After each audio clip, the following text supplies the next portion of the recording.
So, hello guys. So today I'm gonna be talking about my worries with Echoes of Wisdom. But before I get to that, I would like to talk about the Nintendo Direct. I know that for a lot of people this is the best Direct ever, and I'm really happy about that. But for me, it was okay because I'm not much of a Mario Party fan. Metroid Prime Beyond looked really cool, but I do not know much about the series, so maybe I'm gonna try the other games first. But one thing that I absolutely loved about this direct is that they announced a new Mario and Luigi game. Because I love this series to bits. I have played every one of their games, and after the studio went bankrupt, I thought that a new game would never be released. But I was luckily mistaken. And when I saw the game for the first 5 seconds, I thought that it was a remaster because the models of Mario and Luigi look exactly the same as to when Luigi turns big in Dream Team. But when I realized it was a new game, I was brimming with joy. So, anyways, there was also one more game that interested me, and that was The Legend of Zelda Echoes of Wisdom. But the more I looked into this game, I started to realize that this may actually be not that good of a game. So, without further ado, let's get to it.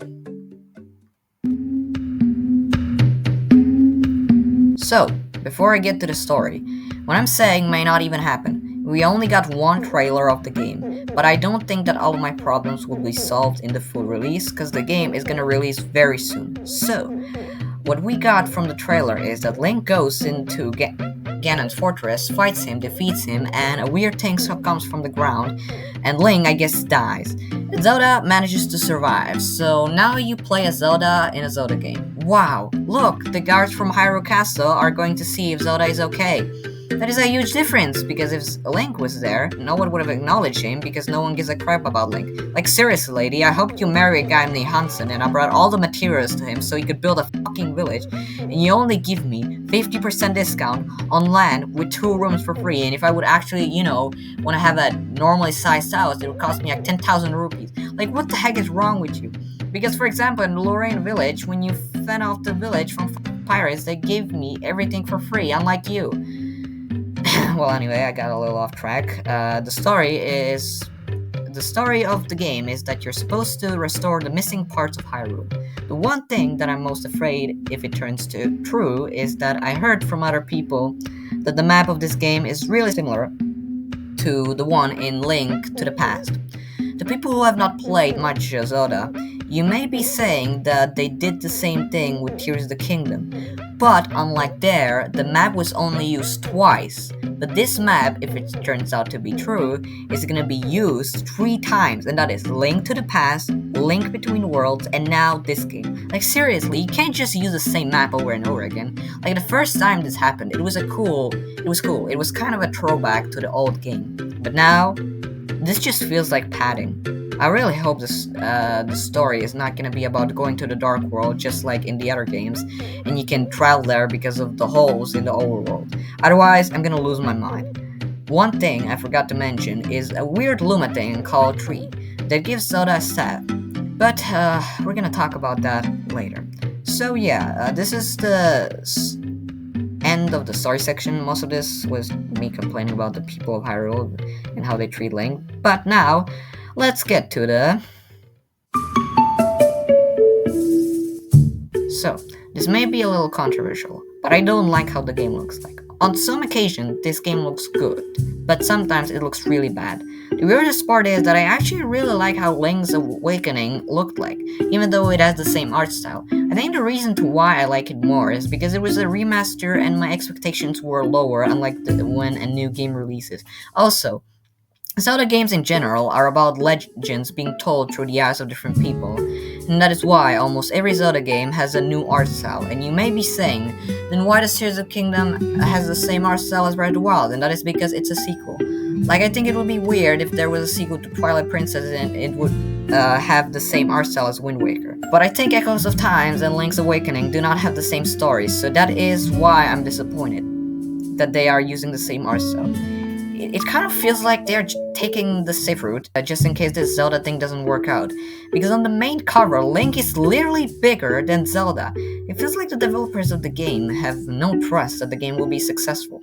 So now that we got over the art design, I'm gonna talk about the thing that worries me the most about this game. I have to say that I really don't care that much about the art design and the story, because the reason why we play 2D Zelda games is for the well thought out dungeons, and the thing that I'm gonna be talking about may ruin them, and that thing is.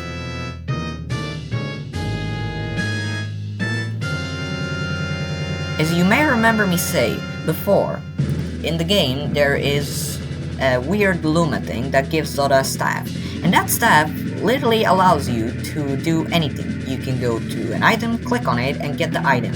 And you can do that with any items, which may sound cool at the beginning, but when I watched the trailer, I immediately realized that there was no mana. Basically nothing that stops you from placing a certain amount of things. Like, look at this footage. Look how many bats we have here. It literally feels like there's no limit. Like, I know there has to be some limit, but still, this is too much. We literally wanted a 2D Zelda game because of the linearity and the satisfaction of completing a complex puzzle. But the developers made the exact opposite.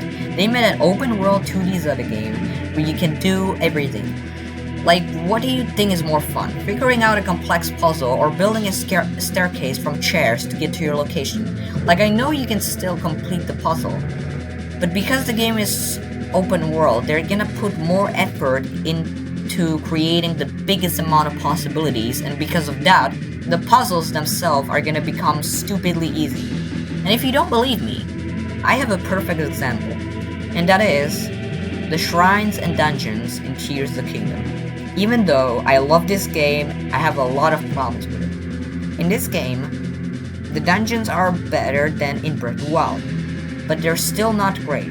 Like, if you do the dungeon in the order it's supposed to be, then it is a good dungeon. But if you don't, like for example you start flying everywhere, the dungeon is just too easy. Like, my favorite dungeon is the desert one because it is the most linear of all of them. And also the shrines. The shrines are just easy because you can use the rewind ability, and even if you don't, then it's still too easy. Like, there were only few shrines that were actually difficult, but some people may be saying then just don't cheat. But that is hard, and I'm gonna give you an example. You, for example, get a really OP weapon in a fighting game. You can kill almost every boss in a few minutes. Or you could use your old weak weapon and fight the boss for 3 hours and get the amazing feeling of being able to beat a tough boss fight and get a lot of dopamine. But don't lie, almost everyone would pick the OP weapon, because it is way easier to play the game, and it feels like you're wasting your time when you use a weaker weapon, because you have a way better weapon in your pockets, so you give up and use the OP weapon. Basically, that OP weapon is stripping you from enjoying the game, and that is how the staff feels to me. It just feels like it's stripping people away from the core of the game and making it boring. But there is one thing that could save the game. I actually realized this after watching Matt's video, and he said that the game could be similar to Mario Maker. And he's right. In Link's Awakening, there was a build mechanic, but you could only use rooms that were created by Nintendo. But in this game, they could allow you to create levels on your own, so that at least if the game is not gonna be good, the fans can make it better. So yeah, this is my opinion on this game.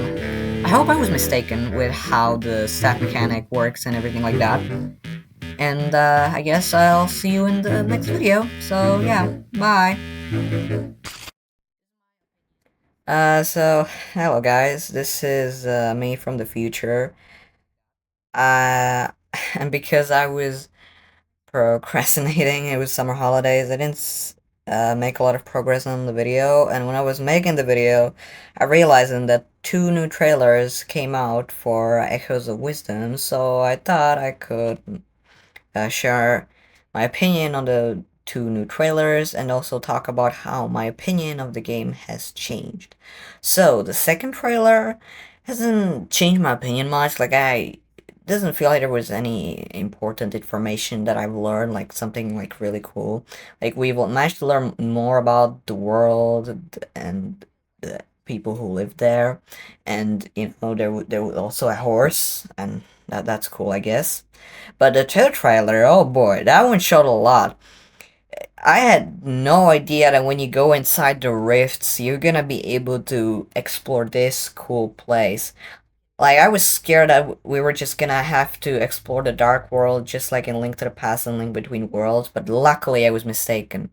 That place looks really cool, and the thing that also surprised me a lot is that they talked about the dungeons being there, and it kind of was weird because it's obvious that there are gonna be dungeons in a Zelda game, so why did they even talk about dungeons in the first place?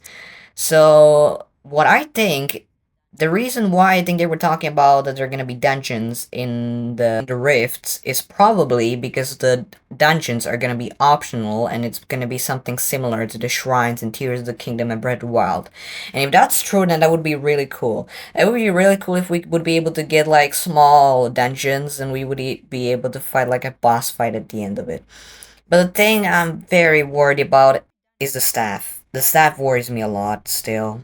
Like, in one of the footages, Zelda literally takes a nap while fighting Mouse Fight. I know it's supposed to be for comedic effects, but if you can literally do that, then it doesn't look like the fighting is going to be very challenging if you can just summon any enemy you want. And the puzzles are also worrying me as well. Because, like, if you can just use a stack of beds to get over an obstacle, then it will make the dungeons really easy. So, yeah, I'm still worried about the staff, but the rest of the trailer looked very exciting. So, yeah, this is my opinion on the other two trailers. I definitely started to like the art design more. I started to like it more, and also the story started to look way more interesting. And I think even if the staff will turn out to be bad, even if it will be as bad as I thought, I think I'm still gonna buy the game because I've actually gotten pretty interested in what the game is gonna be about. Alright, so I'll see you in the next video. Bye.